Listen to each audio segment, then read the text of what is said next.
Kaliforniya Valisi Newsom, Politico'ya konuştu.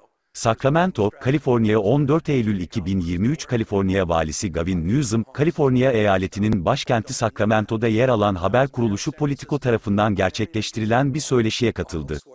Söyleşide Newsom, gündemdeki çeşitli konular hakkında görüşlerini paylaştı. Ukrayna'daki savaş, Newsom, Rusya'nın Ukrayna'yı işgalini barbarlık olarak nitelendirdi ve ABD'nin Ukrayna'ya verdiği desteği sürdüreceğini söyledi. Ayrıca, Rusya'ya yönelik yaptırımların devam etmesi gerektiğini vurguladı.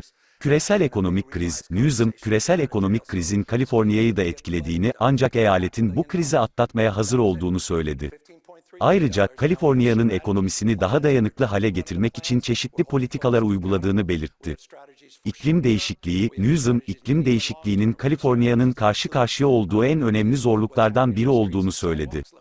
Eyaletin iklim değişikliğiyle mücadele için çeşitli politikalar uyguladığını ve bu politikaların sonuçlarını görmekten memnun olduğunu belirtti. Silah kontrolü, Newsom, ABD'de yaşanan silahlı şiddet olaylarını utanç verici olarak nitelendirdi ve silah kontrolü için daha fazla önlem alınması gerektiğini söyledi. Ayrıca, Kaliforniya'nın silah kontrolü konusunda öncü bir rol üstlenmeye devam edeceğini belirtti. Söyleşide öne çıkan diğer konular, Newsom, Kaliforniya'nın göçmenlik konusunda daha fazla ılımlı bir yaklaşım benimsemesi gerektiğini söyledi. Newsom, Kaliforniya'nın eğitim sisteminin iyileştirilmesi için daha fazla yatırım yapılması gerektiğini belirtti. Newsom, Kaliforniya'nın sağlık sistemine erişimi iyileştirmek için çaba göstereceğini söyledi. Newsom, söyleşide Kaliforniya'nın bir liderlik rolü üstlenmeye hazır olduğunu söyledi. Ayrıca, Kaliforniya'nın geleceği için olumlu bir vizyona sahip olduğunu belirtti. Today, what's the next step? $15.3 billion. When I got here 4 years ago, there was no homeless strategy, no homeless plan. The state of California was nowhere to be involved on the issue of homelessness, period, full stop. People don't know that. When I was mayor of San Francisco, I never even considered calling Arnold Schwarzenegger, our previous guest, or even Gray Davis to get help when I was mayor of San Francisco. It was the responsibility of the city and counties. When we got up here, that radically changed. The Governor Brown, to his credit, put $500 million up. I think it was part of a deal with the big 13 mayors and a May revise conversation to get out of jail, so to speak, to get the budget done. And he put up $500 million. That was it. $15.3 billion. Now we have strategies, plans. I rejected one of the plans. We're holding folks accountable. We have strategies for short term.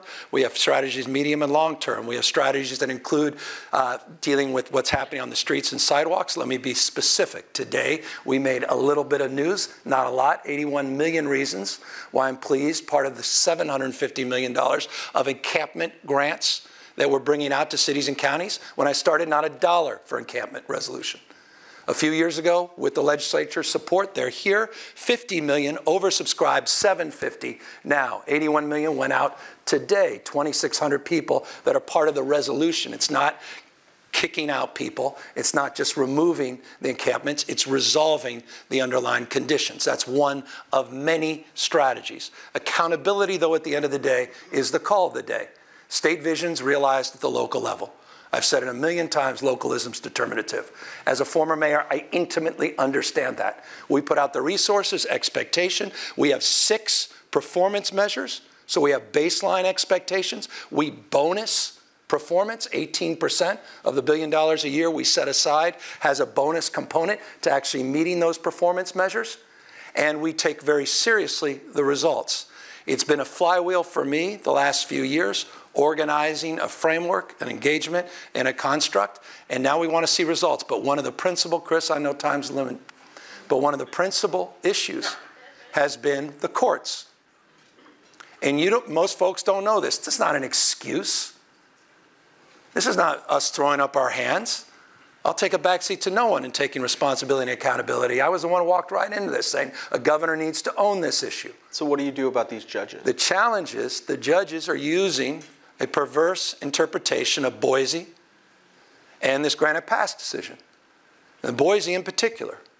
And it's not the version of any layperson. And I think they've gone too far, so far that even up in Sacramento, we weren't able to clean up encampments this summer. We had an extended judgment against that. San Francisco, you can't clean up the encampments. They said, just don't touch it. Now imagine being an elected official where folks say, clean them up, and you're saying, I can't do it. They say, oh, now he's just blaming the courts. Put yourself in the position of local elected officials. That needed to be called out. And by the way, it's not the first time I've done that. It may be the first time people paid attention. But I was down there personally cleaning up encampments, down there off of 80, right there when coming into San Francisco. I was out there in 3 major encampments. I couldn't clean up the 4th with my staff right there at the Berkeley and Oakland exits. We couldn't clean up the 4th because a federal judge stopped us. And that was the first indication for me, this was a few years ago, that this was a serious issue. And now it's unacceptable. And it is a major, major issue. People's lives are at risk. Can you get involved in these cases? Yes, I can. We're going to file an amicus brief. I've had it. We're going to intervene.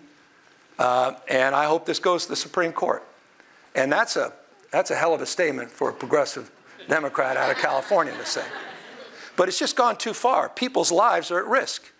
It's unacceptable what's happening on the streets and sidewalks. Compassion's not stepping over people on the streets. Compassion's not just waiting for someone to die. Do you see this as... But no, I'm serious about this. Yeah. This has gone too far.